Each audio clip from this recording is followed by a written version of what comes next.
ಪ್ರಧಾನಿ ನರೇಂದ್ರ ಮೋದಿ ಅವರ ನೇತೃತ್ವದಲ್ಲಿ ಭಾರತ ಜಾಗತಿಕ ಸಮುದ್ರ ಶಕ್ತಿಯಾಗಿ ಹೊರಹೊಮ್ಮುತ್ತಿದೆ ಎಂದು ಕೇಂದ್ರ ಬಂದರು, ಹಡಗು ಮತ್ತು ಜಲಮಾರ್ಗಗಳ ಸಚಿವ ಸರ್ಬಾನಂದ ಸೋನೋವಾಲ್ ಹೇಳಿದ್ದಾರೆ. ದೆಹಲಿಯಲ್ಲಿಂದು ನಡೆದ ರಾಷ್ಟ್ರೀಯ ಬಂದರು ಭದ್ರತಾ ಸಮ್ಮೇಳನ 2026 ಉದ್ದೇಶಿಸಿ ಅವರು ಬಂದರುಗಳ ಭದ್ರತೆ ನಮ್ಮೆಲ್ಲರ ಸಾಮೂಹಿಕ ಜವಾಬ್ದಾರಿಯಾಗಿದೆ.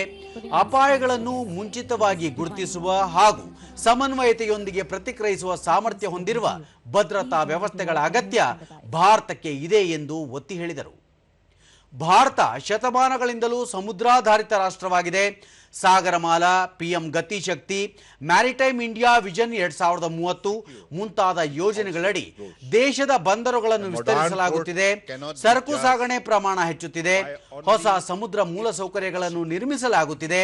ಸಮುದ್ರ ಭದ್ರತಾ ಸವಾಲುಗಳ ನಡುವೆ ಬಂದರು ಭದ್ರತೆಯನ್ನು ಮತ್ತಷ್ಟು ಬಲಪಡಿಸುವ ಅಗತ್ಯವಿದೆ ಎಂದು ತಿಳಿಸಿದರು.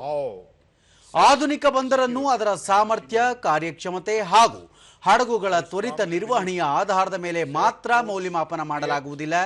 ಬದಲಿಗೆ ಅದು ಎಷ್ಟು ಸುರಕ್ಷಿತ ಹಾಗೂ ಸವಾಲುಗಳನ್ನು ಎದುರಿಸಲು ಸನ್ನದ್ಧವಾಗಿದೆ ಎನ್ನುವುದನ್ನು ಪರಿಗಣಿಸಬೇಕಾಗಿದೆ ಎಂದು ಅವರು ಹೇಳಿದರು. That is why security must move at the same spirit as development.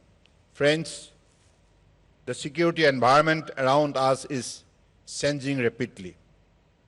Physical security remains important, but port security today extends far beyond gates, fences, and surveillance.